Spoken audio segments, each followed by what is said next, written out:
Alors bonjour à tous et bienvenue dans cette nouvelle vidéo. Nous nous proposons aujourd'hui de répondre à une question. Le masque, oui, mais les mains, où en sommes-nous?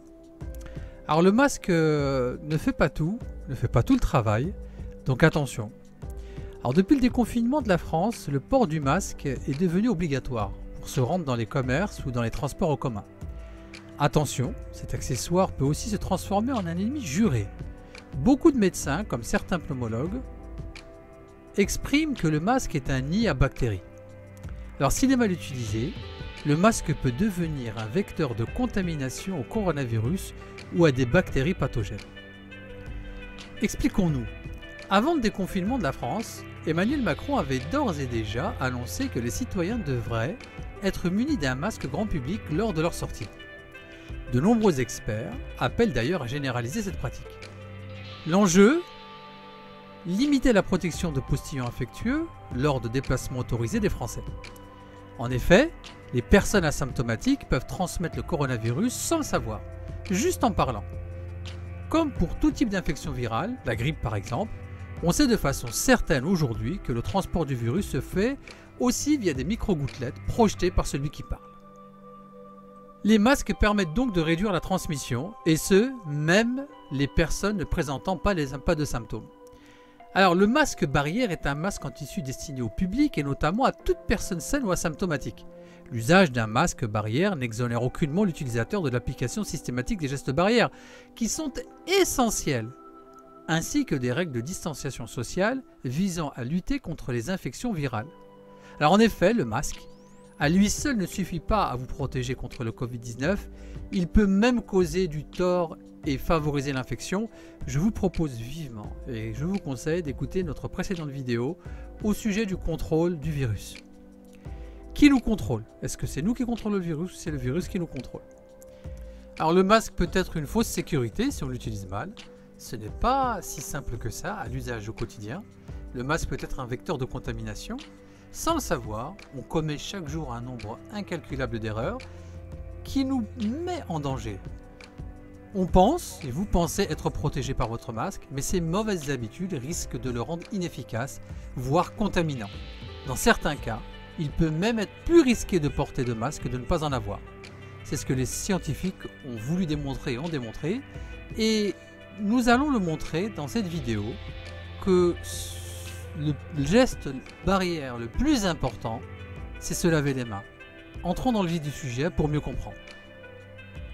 Alors comme vous le savez, dans nos vidéos, nous essayons d'être très pédagogiques, nous essayons d'apporter des réflexions nouvelles face à l'actualité scientifique. Donc nous vous proposons de bien comprendre notre propos tout au long de cette vidéo. Alors tout d'abord, il est recommandé de porter le masque sur une peau nue, après s'être lavé les mains à l'eau et au savon ou en utilisant un gel ou une solution hydroalcoolique. Alors, notre première difficulté. En touchant le masque, on risque de contaminer les mains.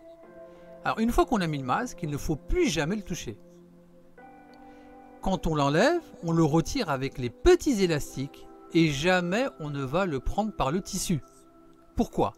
Parce que les gouttelettes infectées par le virus vont arriver directement sur la face externe du masque. Et oui, cette zone externe est potentiellement contaminée. Et si on la touche avec les mains, on contamine ses mains. Donc première importance du lavage des mains. Donc, et deuxième chose, quand on enlève le masque, on l'enlève par les élastiques. Alors la seconde difficulté, qui fait toujours aussi intervenir nos mains, c'est quand on abaisse notre masque sous le menton. D'une part, on a contaminé nos mains, ça c'est sûr, et d'autre part, on contamine une autre zone du corps, le cou. Voyez donc les difficultés du port du masque et ce que cela cache. Une fois de plus, se laver les mains est important. Vous verrez qu'à la fin de cette vidéo, nous aurons démontré très clairement que se laver les mains est bien plus important que le port du masque, bien sûr sans en négliger son importance bien évidemment. Le masque est une condition nécessaire mais pas suffisante. Alors troisième difficulté, boire et manger avec le masque. Alors une fois de plus, la difficulté de combiner manger et masque. Impossible. Il faut ici accentuer une fois de plus la façon dont on doit enlever le masque en le tenant par les élastiques et surtout se laver les mains avant de manger afin d'éviter toute contamination éventuelle. Donc attention, cette combinaison masque et manger ne vont pas ensemble, cependant, les conditions pour que ça se passe dans les meilleures conditions. D'une part, on enlève le masque en le tenant par les élastiques, d'autre part, on se lave les mains. Alors, autre difficulté, la quatrième, mettre son masque dans sa poche, dans son pantalon, dans sa chemise, dans la poche de la chemise ou la veste. Alors, on contamine le vêtement que l'on porte. Arrivé à la maison, si on ne se change pas, on touche nos vêtements et je vous laisse continuer le reste en l'imaginant. L'importance, une fois de plus, de se laver les mains assez souvent dans la journée et surtout que quand on se change, ça ne suffit pas de se changer. Si on a des vêtements contaminés, il faut aussi, et ça c'est très important, se laver les mains. Alors, cinquième difficulté, quand on pose le masque sur la table ou sur son clavier d'ordinateur ou sur n'importe quelle autre surface. Attention quand on le reprend pour le remettre, le prendre par l'élastique. La difficulté ici, dans ce cas, c'est que les gens auront besoin d'un nombre incalculable de masques dans la journée, ce qui est impossible. Donc les gestes comme le prendre, comme nous l'avons indiqué, se laver les mains après l'avoir remis ou posé, ce sont les meilleurs des gestes. Parce que bien évidemment, on pose le masque, on contamine la surface sur laquelle on a posé le masque. Pourtant, c'est le seul masque que l'on a, ou même si on en change deux dans la journée, alors qu'on parle souvent, on contamine aussi. Dans tous les cas de figure, appliquons les gestes et c'est beaucoup plus sécurisant que de ne pas appliquer des gestes sécurisés quand on pose en fait le masque sur des surfaces comme on vient de le citer. Alors, sixième difficulté, si on parle beaucoup alors qu'on a le masque. Là aussi, toute la difficulté de porter un masque plusieurs minutes ou plusieurs heures dans la journée. Le masque s'humidifie, il devient inefficace au bout de quelques heures, certains diront 4 heures. Donc attention, on est face à un masque totalement contaminé par un virus ou des bactéries pathogènes et s'il n'est pas enlevé correctement, on en revient à ce que nous disions juste avant. Une fois de plus, l'importance aussi, même quand on a enlevé ce genre de masque, c'est aussi de se laver les mains. Alors, il faut bien comprendre que le masque n'est pas une arme infaillible. Dans cette vidéo, nous vous proposons deux choses importantes et qui, à notre sens, prendraient en fait beaucoup plus de valeur sécurisante. D'une part, la distanciation le plus souvent possible. D'autre part, se laver les mains, avec du savon bien sûr, ou se nettoyer les mains avec du gel hydroalcoolique le plus souvent possible.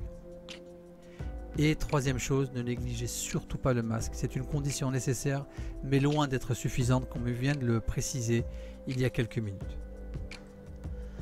Vous l'aurez compris, ce que nous avons constaté depuis plusieurs semaines en observant les gens, c'est que le lavage des mains est très peu effectué, voire totalement négligé. Beaucoup de médecins ont déjà alerté sur le fait que le vecteur principal sont les mains bien avant le port du masque, sans négliger le port du masque et la distanciation. N'oubliez pas d'aller à la rencontre de nos vidéos précédentes sur le coronavirus. Nous y apportons des éclaircissements et surtout des réflexions nouvelles sur la compréhension du fonctionnement du virus actuel. Nous restons fidèles à notre démarche, pédagogie et réflexion, afin que chacun d'entre nous puisse avoir des informations clairement expliquées.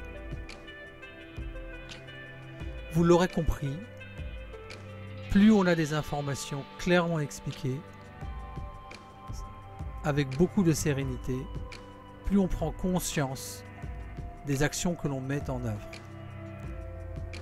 Il faut bien comprendre que nous vivons une situation exceptionnelle au niveau mondial. Il est donc difficile de pouvoir apporter des décisions ou des jugements sur certaines actions. Le port du masque est une condition nécessaire, loin d'être suffisante. N'oubliez pas de vous laver les mains au savon, avec de l'eau bien sûr, ou de se nettoyer le plus souvent possible avec du gel hydroalcoolique. N'oubliez pas d'enlever le masque par les élastiques et n'oubliez pas la distanciation. Voilà la conclusion que l'on peut donner à l'heure d'aujourd'hui Et bien évidemment, nous continuerons à vous informer en vous donnant des explications le plus clairement possible.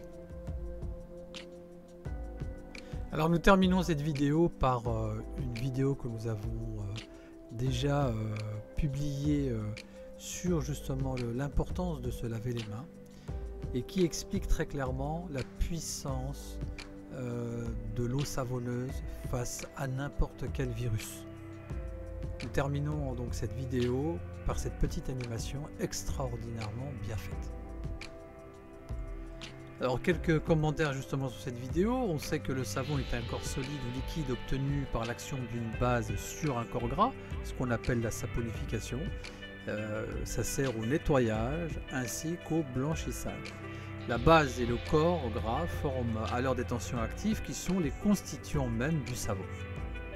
Alors, le savon est un produit issu d'une saponification, c'est ce qu'on vient de dire. Les tensioactifs qui forment le savon sont de longues molécules composées d'une tête hydrophile et polaire, c'est ce qu'on voit dans la vidéo, provenant de la base, et d'une queue hydrophobe, lipophile et apolaire apportée par le corps gras, donc longue chaîne carbonée. Cette molécule étant à la fois polaire et apolaire est une molécule amphiphiile. Alors qu'est-ce que fait le savon? Justement, il permet d'émulsionner des matières organiques, des taches, des graisses, etc. insolubles dans l'eau. Le savon morcelle ces matières en fines gouttelettes, c'est ce qu'on voit dans la vidéo, les met en suspension grâce à sa queue lipophile et forme ainsi des micelles. Et c'est ce qu'on voit quand on voit le savon, justement ces queues qui viennent justement sur la capside qui est composée justement de phospholipides et qui vient justement casser, détruire en fait cette capside pour pouvoir détruire le virus. Donc l'importance du lavage de mains, vraiment nous insistons, se laver les mains est primordial. Mettre le masque sans se laver les mains, ou oublier de se laver les mains, ou oublier de se nettoyer les mains, fait que le masque perd toute son efficacité.